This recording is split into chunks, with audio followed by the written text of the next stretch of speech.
আসসালামু আলাইকুম। ভূতের রাজ্য .com থেকে পলাশকে স্বাগত জানাচ্ছি। আশা করছি যে যেখানে আছেন অনেক ভালো আছেন। আমি পলাশ জয় আপনাদের সাথে আজকেও চলে আসলাম। আজকে যে গল্পটা নিয়ে এসেছি সেটা শ্মশানের শেষটা। একটা বিষয় বা একটা অনুরোধ করছি, সেটা হচ্ছে প্লিজ গল্প শোনার সময় আমাদের চ্যানেলটি সাবস্ক্রাইব করে দিন এবং পরিচিত বন্ধু বান্ধব যারা ভূতের গল্প শুনতে ভালোবাসে এবং সবসময় একটা ভৌতিক আবহে থাকতে পছন্দ করে, একটা শিহরিত অনুভূতি নিতে পছন্দ করে, তাদের জন্য আমার এই গল্প। সবাই পাশে থাকুন। শুরু করতে যাচ্ছি শ্মশানের শেষ ডাক। আষাঢ় মাসের শেষ দিকে টানা বৃষ্টিতে ডুবে আছে ছোট্ট গ্রাম চন্দ্রপুর।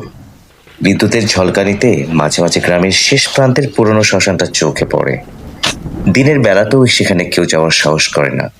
সেখানে রাত নামলে কুকুর পর্যন্ত ঘেউ ঘেউ করা বন্ধ করে দেয়।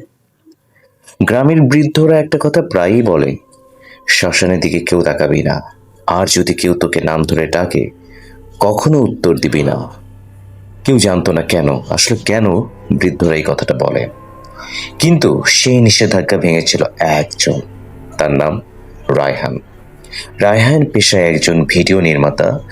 ভৌতিক জায়গায় গিয়ে ভিডিও বানানোই ছিল তার নেশা। গ্রামের মানুষ তাকে শতবার নিষেধ করেছিল, বাবা রাতের বেলা ওদিকে যেও না, কিন্তু রায়হান কারো কথাই শোনেনি, কাউকে পাত্তাই দেয়নি। মুচকি হেসে বলেছিল, ভূত বলে কিছু নেই, মানুষই সবচেয়ে ভয়ঙ্কর। যদিও কথাটা ঠিক, মানুষই সবচেয়ে ভয়ঙ্কর, তারপরেও স্পিরিচুয়াল অনেক কিছুই আমাদের চারপাশে আছে, হয়তো আমরা দেখতে পারি না বাট অনুভব করতে পারি।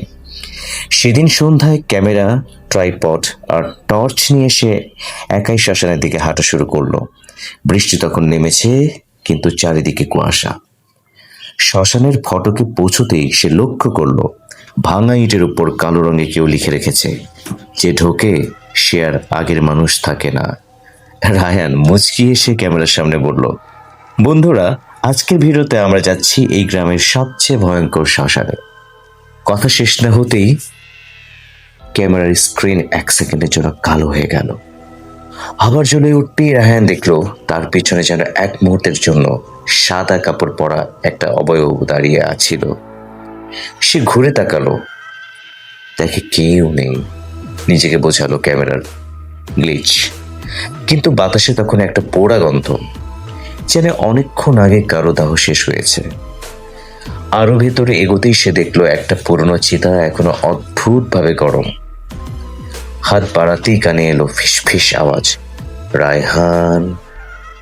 সে চমকে উঠল, কে ডাকলো? চারিদিকে সে তাকালো, চারপাশে কেউ নেই। 2 মিনিট পরে আবার, রায়হান ফিরে যা। এবার গলাটা যেন খুব কাছে থেকে এলো। তার বুকের ভেতর ধক ধক শুরু হলো, কিন্তু কৌতূহল তাকে আরো ভিতরে নিয়ে গেল। শ্মশানের এক কোণে একটা বিশাল বট গাছ। গাছের ডালে ঝুলছে অসংখ্য লাল সুতো, প্রতিটি সুতোর সঙ্গে বাঁধা ছোট ছোট ঘন্টা। কিন্তু বাতাস না থাকা সত্ত্বেও সব ঘন্টা একসঙ্গে বেজে উঠল, টুং টুং টুং টুং। রায়হান টর্চের আলো ফেলতেই দেখলো গাছের নিচে এক বৃদ্ধ বসে আছে। লম্বা সাদা দাড়ি, চোখ দুটো অস্বাভাবিক কালো। বৃদ্ধ ধীরে ধীরে মাথা তুলে তাকালো আর বলল, তুই অনেক দেরি করে ফেলেছিস। রায়হান বলল, আপনি কে?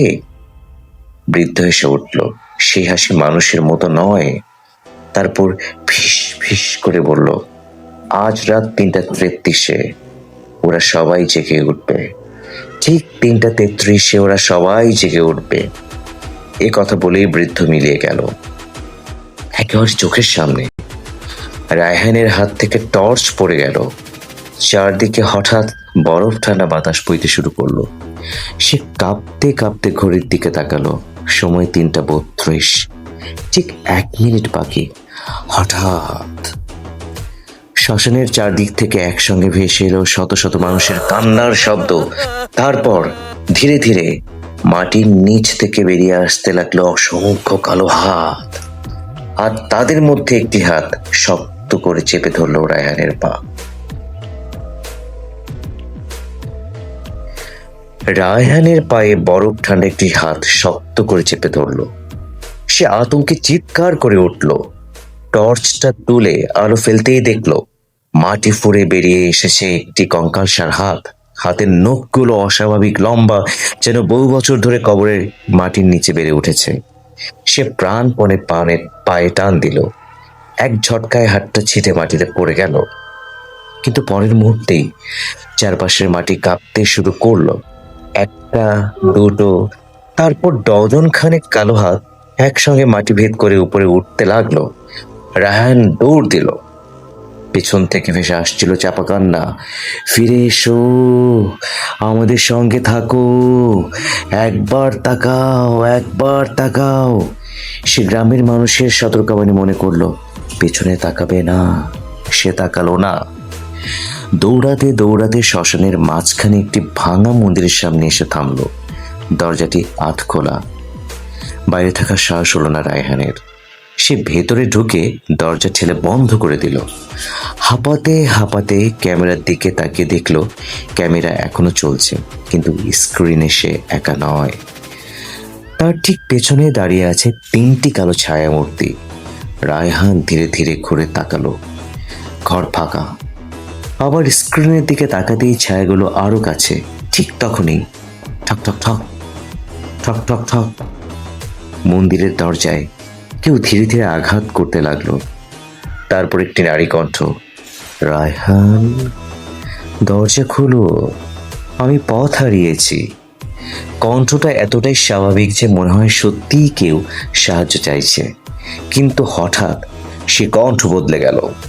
একই সঙ্গে 10-12টি গলা একসঙ্গে বলতে লাগলো, দরজা খোলো, দরজা খোলো, দরজা খোলো।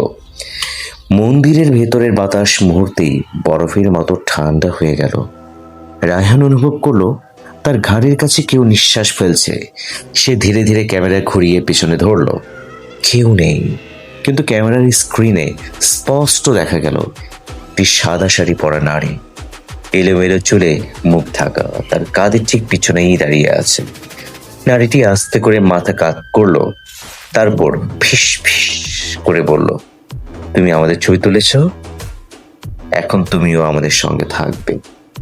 হঠাৎ ক্যামেরার স্ক্রিন ঝিরঝির করে নিভে গেল, আর ঠিক সেই মুহূর্তে মন্দিরের দরজা ধীরে ধীরে নিজে থেকেই খুলতে শুরু করলো। বাইরে যেন ঘন কুয়াশার মধ্যে অস্পষ্টভাবে দেখা গেল অনেকগুলো অবয়ব দাঁড়িয়ে আছে, আর কেউ নড়ছে না, শুধু তাকিয়ে আছে রায়হানের দিকে।